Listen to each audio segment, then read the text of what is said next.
Welcome to the Somatic Coaching Academy podcast. I'm Ani Anderson. And I'm Brian Traskos. Join us as we explore the science and art of trauma-sensitive somatic practices and tools. Strengthen your practice as a coach, therapist, or holistic professional. Master the art of motivating even the most challenging clients when you understand how to tap into and unlock your client's complete holistic intelligence. If you want to learn the most cutting-edge, research-supported skills for personal and professional mastery, you've come to the right place. Let's get this conversation started. Hi, and welcome to the Somatic Coaching Academy podcast. Ani, how are you? I'm good. How are you? I'm doing well. Great. Ready to dig in today for our topic? Let's do it. All right. What are we talking about? So this is an interesting topic, and it's a little bit of a kind of a remembrance or a throwback. A few episodes ago, maybe several episodes ago at this point in time, we did an episode on how the polyvagal theory was kind of being debunked or under attack or those sorts of things. Do you remember that episode? Yes, because Steve had asked us to talk about it. Yeah. Thanks, Steve. We actually got a lot of great comments inside of our community on that podcast. People love the polyvagal theory. Which is really cool. Mm-hmm. Well, we're kind of in the same ballpark because I had an article land in my inbox. Mm-hmm. I kind of do searches and get articles that come in. And it was actually attacking the body keeps the score. I saw this on Instagram. Did you see this one there too? Yeah, I did. You know, it gets all kinds of press, so people love those topics. So it's good searchability for body keeps the score and polyvagal theory. So a lot of people who are trying to capture folks' attention. I didn't look at it at all because to me, it just looked like people trying to get people's attention. Well, I did. I'm sure you did. I can't wait. See, I don't have to look into anything. I just have to wait, and you will do it for me. I will do it for you. I was like, what is going on here? I wanted to know what's going on with the body keeps the score. So there was an article that came into my inbox. Like a real article. Was it a real article? A real article, okay, yeah. I'm saying that because my daughter pointed out to me recently that I say article, and she's like, did you see that on Instagram, Mom? And I'm like, yeah. And she's like, you just said article. Like, it was a real article. Yeah, so this is a published article, okay?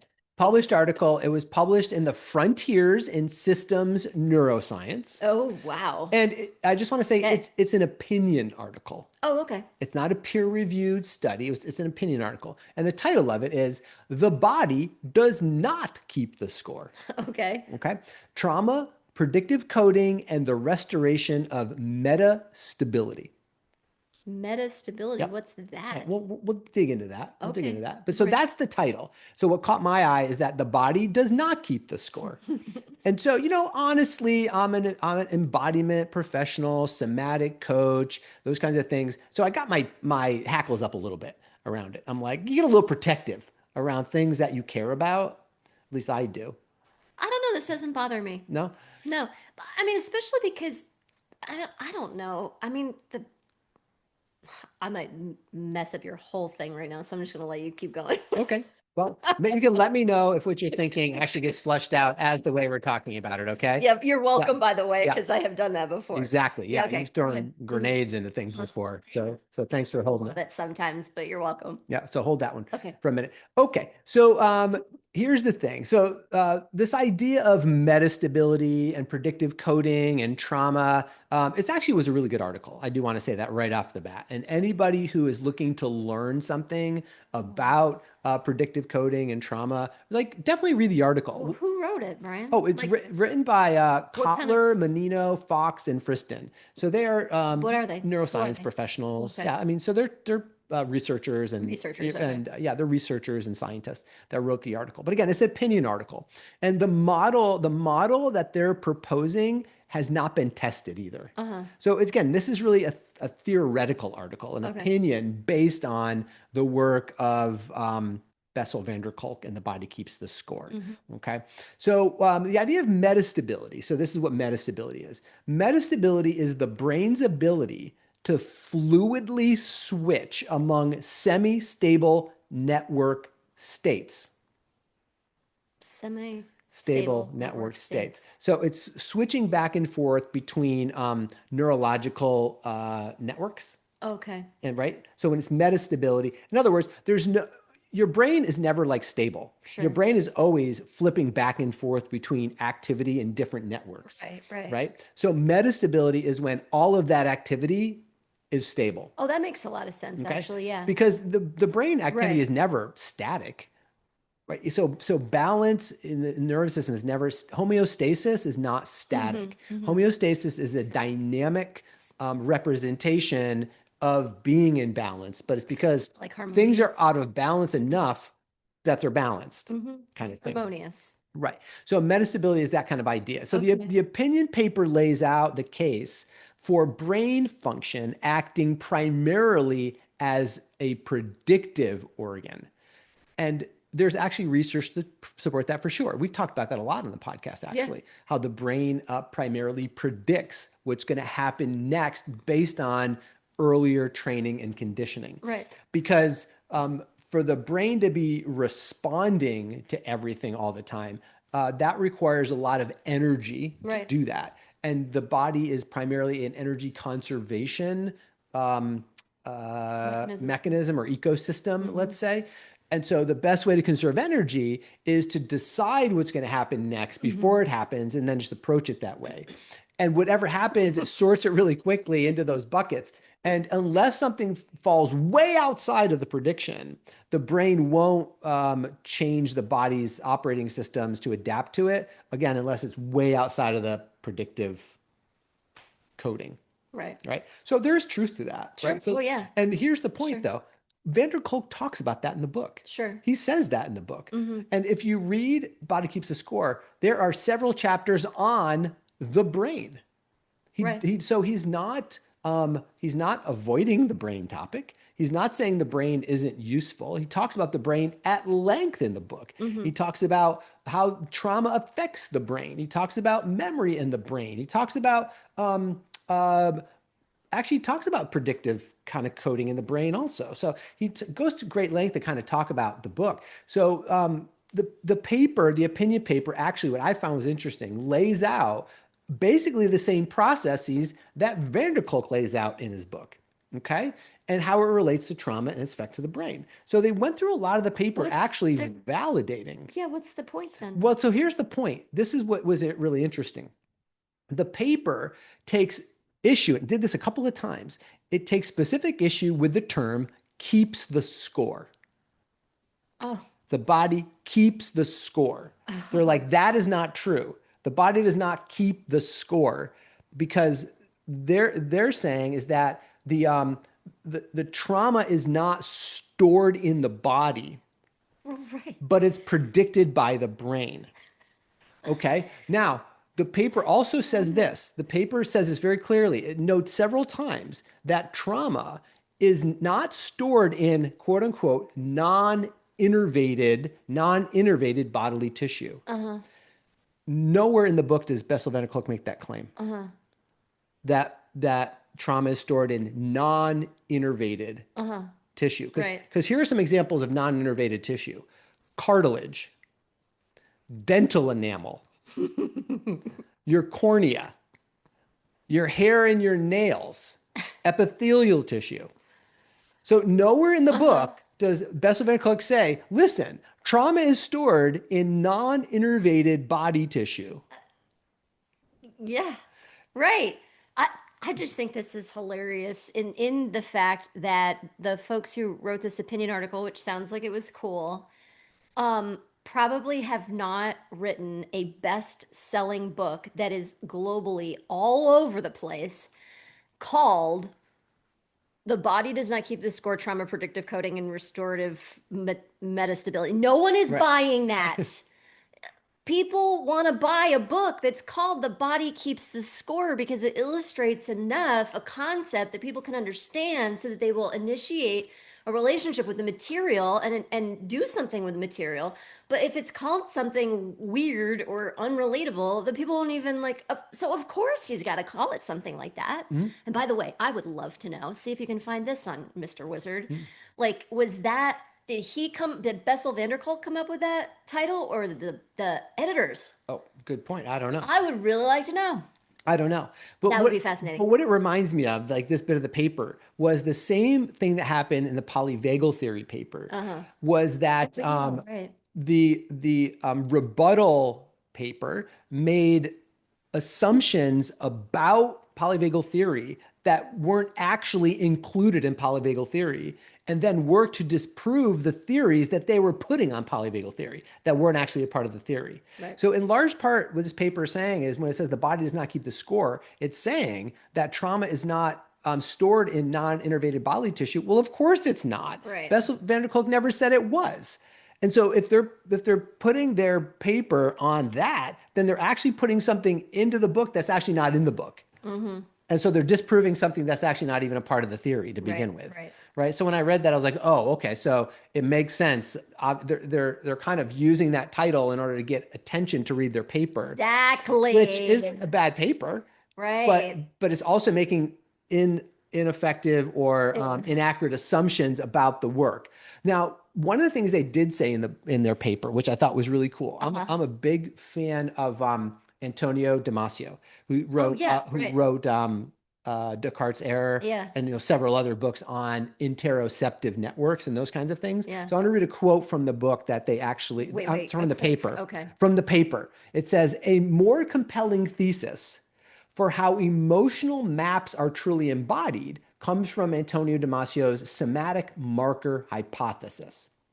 The central premise of somatic marker hypothesis is that while the body provides the territory for emotion, the maps, example, the storage and representation of emotional experience, are constructed in the nervous system through distributed processing centers, including visceral, brainstem, and cortical networks.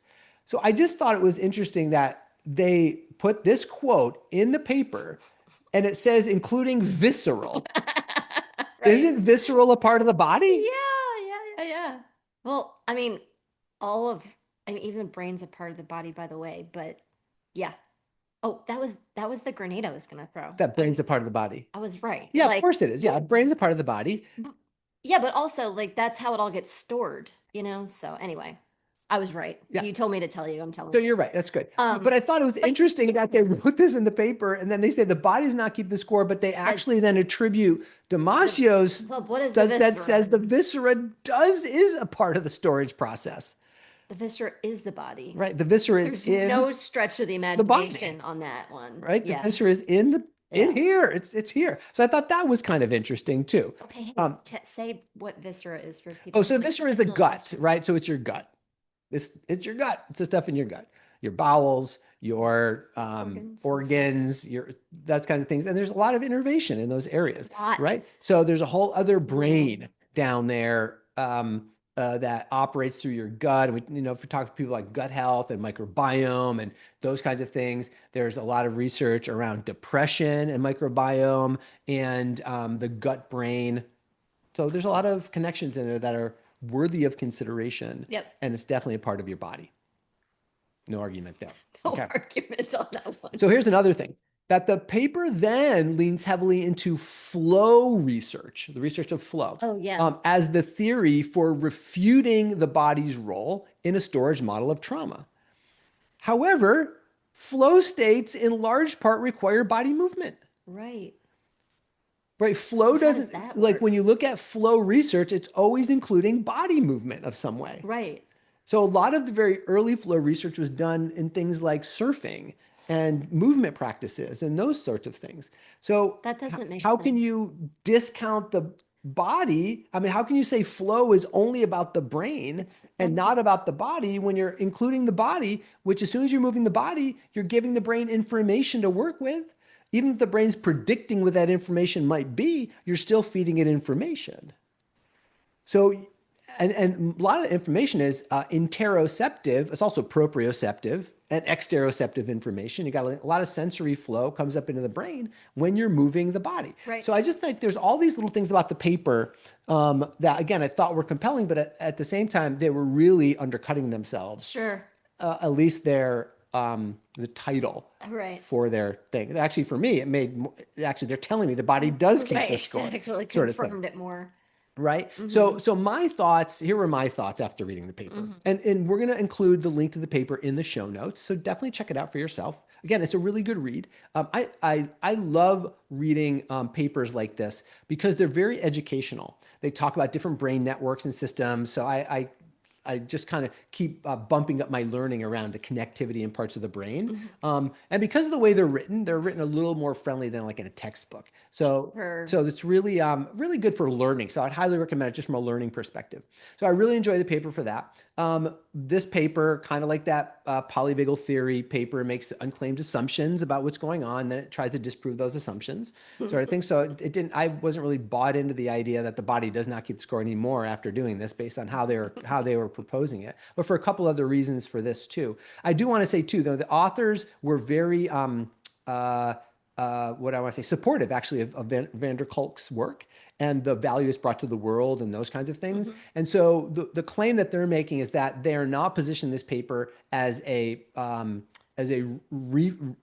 rebuttal to Body Keeps the Score. They're actually bringing it as a proposed update to it. Oh, gotcha. That the book needs more update on the predictive modeling aspects of the brain to integrate some of that work together. So I think that that's true and real kind of thing. But what I think the paper is really missing, because it didn't talk about it at all, is another informational somatic storage system, which is the connective tissue. Oh, yeah, It didn't talk about totally. connective tissue at Oh, all, that's really right? interesting. Because we know connective tissue is both innervated and energetic. Mm-hmm. Of course, non-innervated tissue is not going to store information because it's not innervated. It's not going to store information other than its DNA. Like your DNA stores information anyway. Any cell that has DNA is storing uh, information not only based on your historical information, but all the information as any human has ever experienced at any time in the past, right? We know that that's true. And also in some of that gray matter, the DNA, we're also storing potentially uh, what's it called? The records, The Akashic record. Akashic records, right? There's also Akashic record stores in the DNA. There's been a work around that information, which is kind of cool as well. But I do digress. I That do digress. I think you just got yourself But another. here's the thing. It does not even address the information and innervation, energetic construct and innervation of connective tissue. I think you should write an opinion article to the opinion article and talk about that, Because that's in my in your when we opinion. talk the body keeps the score, and we're talking about informational archiving. I believe the connective tissue is the missing link to that. And I believe that when we embrace the holistic nature of our being, right, rather than trying to understand the complexity of our human experience through a reductionist, brain dominant lens, then our connective tissue will actually emerge as the key player in understanding the body's role in belief, perceptions, and our personas. Wow, that's a tweetable. If tweetable Twitter even exists anymore, I don't know. That's That's a my good one. I think. That's a good one. I can't believe they didn't mention the. How do you not mention the How do you connective not mention tissue? the I connective mean, tissue? just for the fact that it's literally wrapped around everything Yeah, it that they're is. It is talking everything. about. Like, yeah, like wow, Yeah. that's So crazy. so that's just another piece of that's really important to consider. I just think it's interesting how we still are kind of caught up in this brain versus body dynamic, Exactly. and it reminds me actually a little bit of a book that was called The Master and His Emissary. It was written several years ago. I don't remember the author's name, but it talked about the hemilateralization of the brain, right brain versus left brain dominant, right? Mm-hmm. And it talks about how the right brain, and I'm going to simplify this way beyond what was talked about in the book, but how the right brain is kind of the creative, spatial, high level kind of organizational part of the brain, and the left part of the brain is the organizing, planning, executive, executing kind of part of the brain, sort of thing. And the way he was talking about it, the master as emissary was basically symbolic story of how the brain operates, that the master would send the emissary out into the countryside to execute his plans for the countryside, right? To build this school, to do that. And after a while, the emissary is like, I'm doing all the work. I don't even need the master anymore. And basically then separates from the master. But the problem is that the left side of the brain, the emissary, had no really creative thinking potential. He would be doing things, but he just keep doing. And what they showed in that book is that the right side of the brain recognizes that it's the right side of the brain, but it also recognizes that it needs the left side of the brain. I love that part. Where the left side of the brain does not believe it needs the right side of the brain. Yeah. And so that's just actually how brain dominance kind of works. Oh my God. And I think when we are focused on this brain versus body symbology, we're doing the same thing. Yeah. We're like, the body recognizes it needs the brain, but the brain is like, I don't need the body.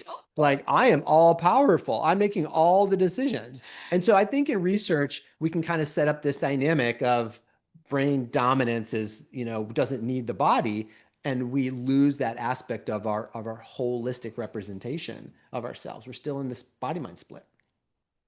I hear a thesis coming out of this for you. Thesis? Dr. Brian Trasko's thesis on the connective tissue. All the stuff I just saw. All the stuff you just said. I'm tired. You're tired of listening to me? No, I'm not tired of listening to you. It's been fascinating. You wore me out. I was thinking to myself about how glad I am that you're my partner, because I understand all of this, but I can't regurgitate it. It's just not how my brain works. I was like, wow, it's so fascinating. I get it. I've read this stuff, but also, thank goodness you can regurgitate it. I know. I love it. Thesis, Dr. Brian Trasko's. I love it. Yeah, so good. So those are my takes on the paper. I would read your article. I would sit down with a cup of tea. I would take my time and I would read your article. Well, I really appreciate that. Yeah. That was really fascinating. I love it. Cool. Yeah. So I'm so glad you did that. I was very enthralled and interested. I was going to say entertained, but it was way more than entertaining. Okay. So it was really interesting. Anything else to add? I think you did good.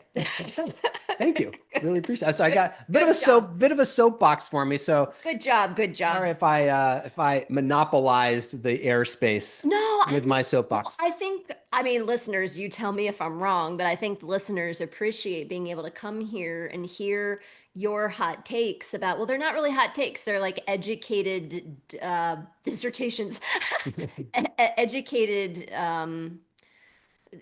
disentangling of complicated topics like this, because most of our listeners and students and clients and stuff, they have not made their life's work to understand all of this stuff, but you have, and you can take it and digest it and then tell us about it in interesting and practical ways without us having to go in there and like do all that ourselves. And also, by the way, so that we can see things on Instagram and be like, oh, Brian explained that, or I'll bet Brian could explain that, so super helpful. Awesome. Cool. And I hope it's really valuable for our listeners to be able to have these kinds of conversations, because I think it is. So. Well, thank you very much, Johnny. But a couple of weeks ago, we did a podcast on the bell curve and not being attached to the positive comments. So people are never going to listen to this again. I'm not going to attach to the positive comments, so I don't want to get smacked down by the other side. But for you listeners, I do hope it was valuable to you. And let us know. Drop a comment, share it with a friend. Let us know what you think. What are your questions? We'll take it from there. Sounds good. Thanks for joining us. Have a great week. We'll see you next one. See you later. Bye-bye. Thank you for listening to this episode. We hope that this conversation will help you improve your practice and change the way you think about your work, your clients, and yourself. Continue your exploration of trauma-sensitive somatic coaching by listening to more podcast episodes at somaticcoachingacademy.com. You could be the trusted guide that people turn to help them with their most challenging situations and to reach their most precious goals. Thank you for joining us. We'll see you next time.